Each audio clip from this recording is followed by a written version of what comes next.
حیدرآباد میں ایک تاریخی ادارہ ہے جامعہ نظامیہ حیدرآباد۔ اب جامعہ نظامیہ حیدرآباد کی جو پراپرٹی ہے، اس کے پاس جو اوقاف کی جائیداد ہے، اس کو سرکار بیچنے جا رہی ہے۔ ان زمینوں کا سرکار سودا کر رہی ہے اور چپکے سب کیا جا رہا ہے، لیکن وہاں کے ایک اردو نیوز پیپر نے اس کا پردہ فاش کیا ہے، سچائی سامنے آ گئی ہے۔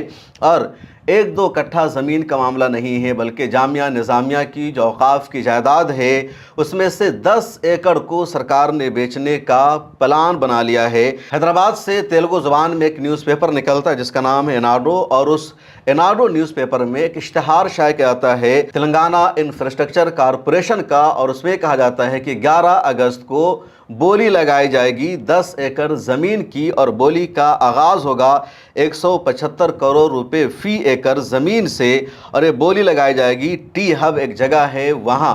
تو پورا سسٹم تیار ہے، پورا منصوبہ بنا لیا گیا کہ 10 ایکڑ زمین جو جامعہ نظامیہ حیدرآباد کی ہے، وقف کی پراپرٹی ہے، تلنگانہ انفراسٹرکچر کارپوریشن اس کو بیچے گا، اس کی بولی لگائی جائے گی، اور بولی کا آغاز ہوگا 175 کروڑ روپے سے، یعنی 1 ایکڑ زمین کی قیمت ہوگی 175 کروڑ روپے۔ یہ بیسک قیمت ہے، اس کے علاوہ جو جتنا قیمت ادا کر دے، جو جتنے کی بولی کو قبول کر لے، اور اس کے بعد اس زمین کو بیچ دیا جائے گا۔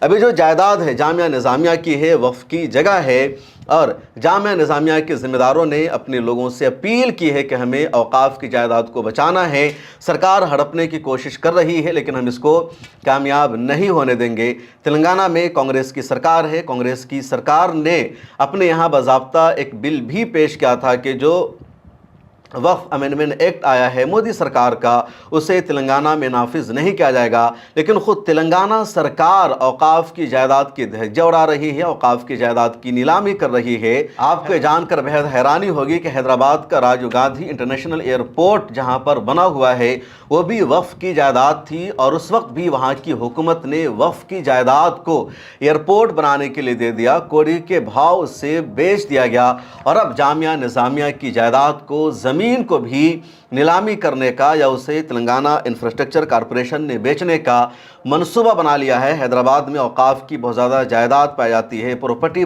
پائی جاتی ہے، اور کسی وقف کی جائیداد پر 5 اسٹار ہوٹل بنا ہوا ہے، کہیں پر شادی ہال بنا ہوا ہے، کہیں پر کچھ اور بنا ہوا ہے۔ اب ایک اور بڑا منصوبہ سامنے آ گیا ہے۔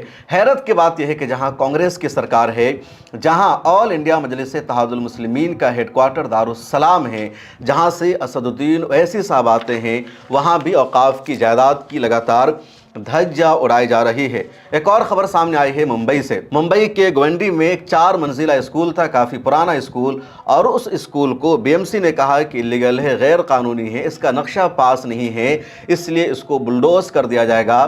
14 جولائی کو باضابطہ بی ایم سی کا بلڈوزر بھی پہنچ جاتا ہے، بی جے پی کے کچھ لیڈرز بھی وہاں پر موجود رہتے ہیں، اور بی جے پی کے نیتاؤں کی طرف سے کہا جاتا ہے کہ یہ جو اسکول ہے ممبئی کے گونڈی میں، یہ اسکول جہاد ہے، مدرسہ جہاد ہے، یہاں جہاد کی ٹریننگ دی جاتی ہے، بچوں کو دہشت گرد بنایا جاتا ہے، اس لیے گونڈی میں اس اسکول کو نہیں چلنے دیا جائے گا۔ اس کے بعد پولیس اسٹیشن میں کمپلین درج کرائی جاتی ہے، معاملہ بی ایم سی تک پہنچتا ہے، اور بی ایم سی 14 جولائی کو بلڈوزر لے کر پہنچ جاتا ہے کہ اسکول کو منہدم کرنا ہے، بلڈوز کرنا ہے۔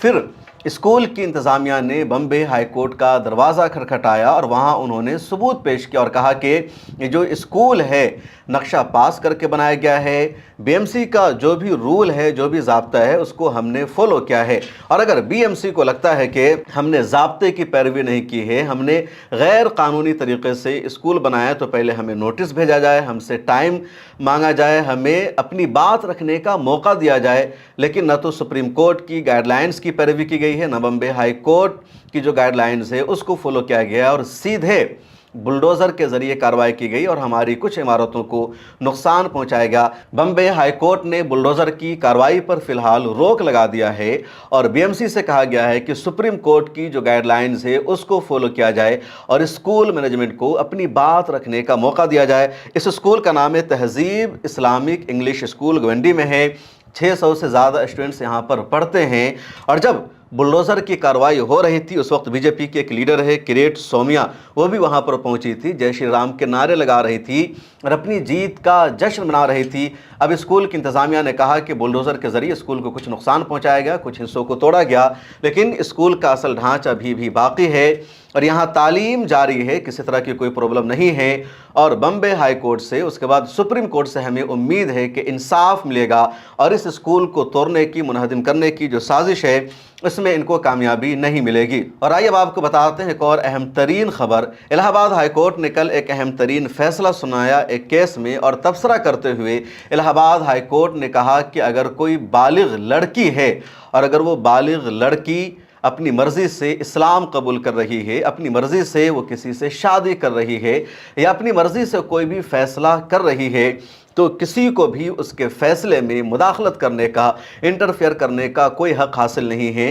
इस देश में दो तरह का लगातार कानून चलता है। अगर कोई मुसलमान हिंदू बन जाए, कोई मुसलमान लड़की किसी हिंदू से शादी कर ले, तो कहा जाता है कि इनको मज़हब की आज़ादी है। अगर कोई लड़की, कोई लड़का हिंदू बन जाता है, मुर्तद हो जाता है, तो बाज़ाब्ता सेलिब्रेट किया जाता है, जश्न मनाया जाता है, वेलकम किया जाता है। और अगर इसी तरह कोई मुसलमान लड़की अगर किसी हिंदू लड़के से शादी कर लेती है, तो उसको मीडिया में मोहब्बत का नाम दिया जाता है, इश्क की कहानी बताई जाती है।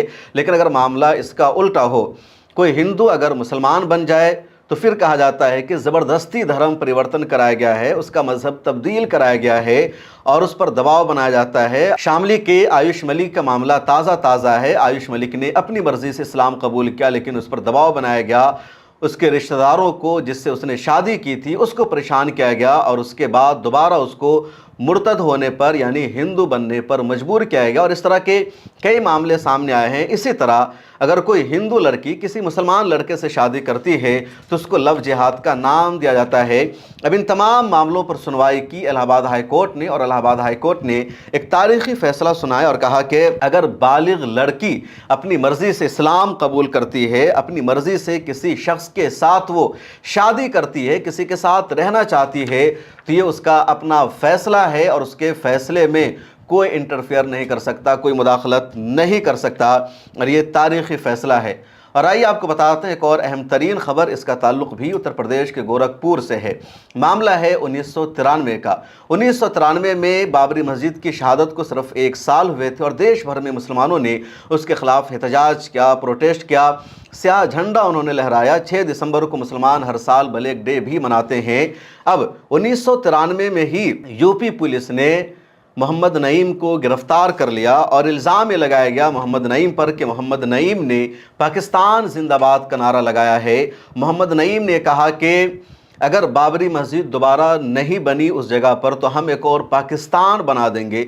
मोहम्मद नईम पर पुलिस और एजेंसियों ने यह भी इल्ज़ाम लगाया, दावा किया कि मोहम्मद नईम ने देश से गद्दारी की है, बगावत की है, तख्ता पलटने की साजिश रची है और इन लोगों ने स्याह झंडा लहराया है। बाबरी मस्जिद को लेकर ये लोग लगातार प्रोटेस्ट करते रहे हैं।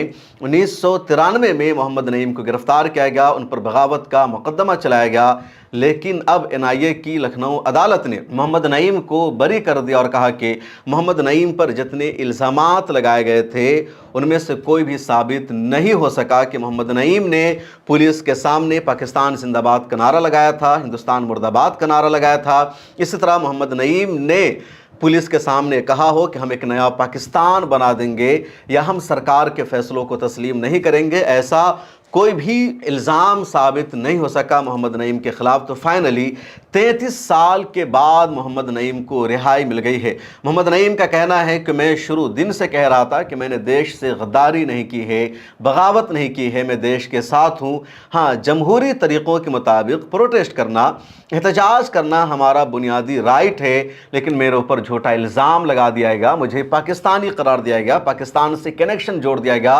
बगावत का मुकदमा चलाया गया और अब 33 साल बाद मुझे रिहाई मिली है।